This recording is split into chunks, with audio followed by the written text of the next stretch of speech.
বিন জিয়াদের রাজপ্রাসাদ গভর্নিং হাউসের সামনে গেল, 50 জন লোক রইল, বাকি সমস্ত লোকগুলো জীবনের হয়ে সবগুলো বাড়ি চলে গেছে।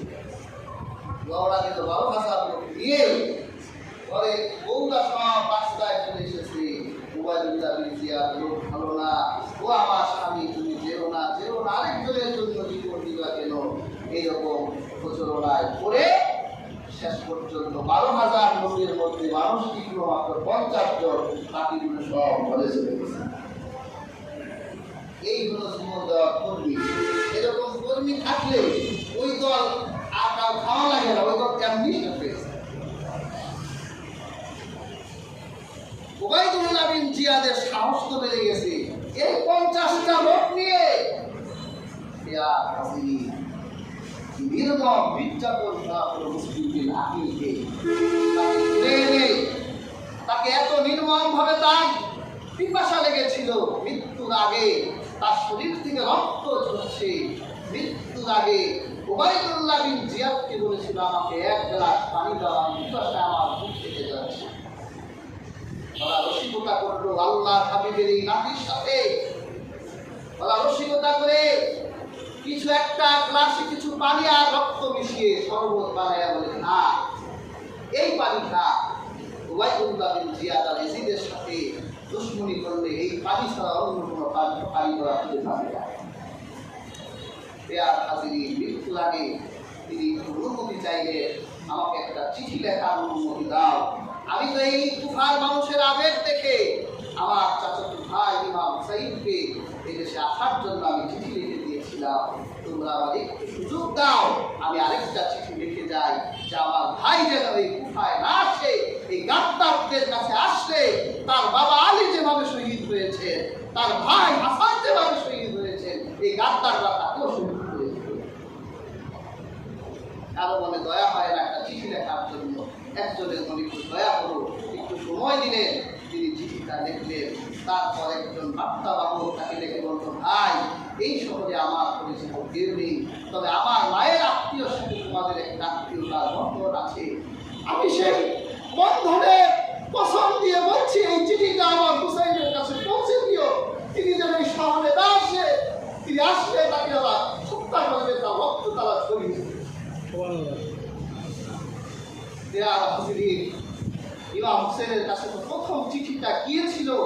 তিনি খুশি হলেন, তিনি তার আহলে বাইর 32 জন নারী নিলেন আর 30 জন পুরুষ সহ মোট 10 জন শিশু, 72 জন মানুষ নিয়ে তিনি এখন রওনা হবেন। চিঠি পাওয়ার পর তিনি রওনা হয়ে গেলেন কুফার দিকে। সেই বড় বড় সাহাবী হযরত আব্দুল্লাহ ইবনে আব্বাস রাদিয়াল্লাহু তাআলা আনহু এলেন, ইমাম হুসাইন আপনি কোথায় যাচ্ছেন? আপনার শরীরে আমি রক্তের গন্ধ পাচ্ছি, যাইয়েন না ওখানে, তারা গাদ্দার জাতি, ইরাকের মানুষ ভালো না, তাদের কাছে আপনি যাবেন না। হযরত ইবনে আব্বাস বলেছিলেন, আমার মনে চায় আমি আপনার মাথার চুলগুলো ধরে আমার বুকের সাথে আঁকড়ে ধরে রাখি, যে আপনাকে আমি কোথাও যেতে না। কিন্তু তিনি যেতে দিলেন কেন? কারণ তিনি রহমতের নবীর কাছে শুনেছিলেন তাই নাতি শহীদ হয়ে যায়। হযরত ইমাম হুসাইন কি জবাব দিলেন? কুফার থেকে রওনা হওয়ার আগে তিনি জবাব দিলেন, ওরে আব্দুল্লাহ ইবনে আব্বাস, তুমি আমাকে জোর করে রাখতে চাচ্ছ? আমি তো চাই না আমার রক্তে মক্কা নাপাক হয়ে যাক, আমি চাই আমার রক্ত কোন জায়গায় ঝরে যায়, ওই জায়গায় আমার রক্ত ঝরে যায়, আমি এটা চাই। আমি চাই না আমার রক্ত মক্কা পবিত্র হয়ে যায়।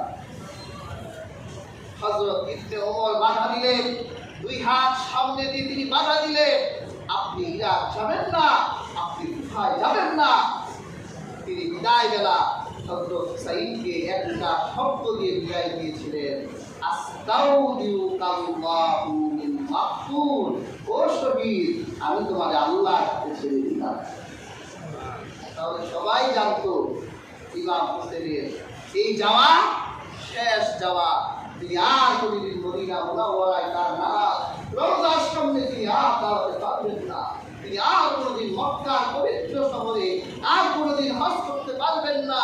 তিনি 25 বার সেই মদিনা থেকে হেঁটে তিনি মক্কায় হজ করেছেন।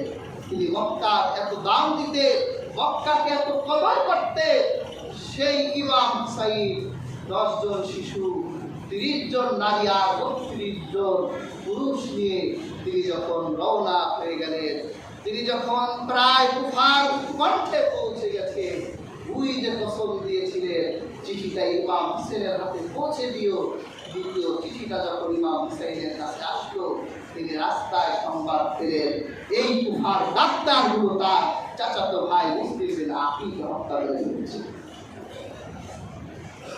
শুধু হত্যাই করেনি, তার মাথা কেটে বর্ষার সাথে তার মাথাটা গেড়ে রাজপ্রাসাদের সাথে ঝুলাই দেওয়া হয়েছিল। আর বলা হয়েছিল যে এজিদের সাথে যারা দুশ্মনী করবে, এজিদের বশ্যতা যারা স্বীকার করবে না, তাদের মাথা কেটে এভাবেই শহরের গলি গলিতে ঢুকিয়ে দেওয়া হবে। ইমাম হুসাইন তখন একটা সিদ্ধান্ত নিয়েছিলেন যে তিনি মদিনায় ফিরবেন, কিন্তু মুসলিম বিন আকিলের ভাইরা বাধা দিলেন যে আমার ভাই শহীদ হয়ে গেল, আপনি এই মুহূর্তে যদি মদিনায় চলে যান তাহলে আমরা যাব না, আমরা কুফাতেই ফিরব, আমাদের ভাইয়ের প্রতিশোধ আমরা গ্রহণ করব।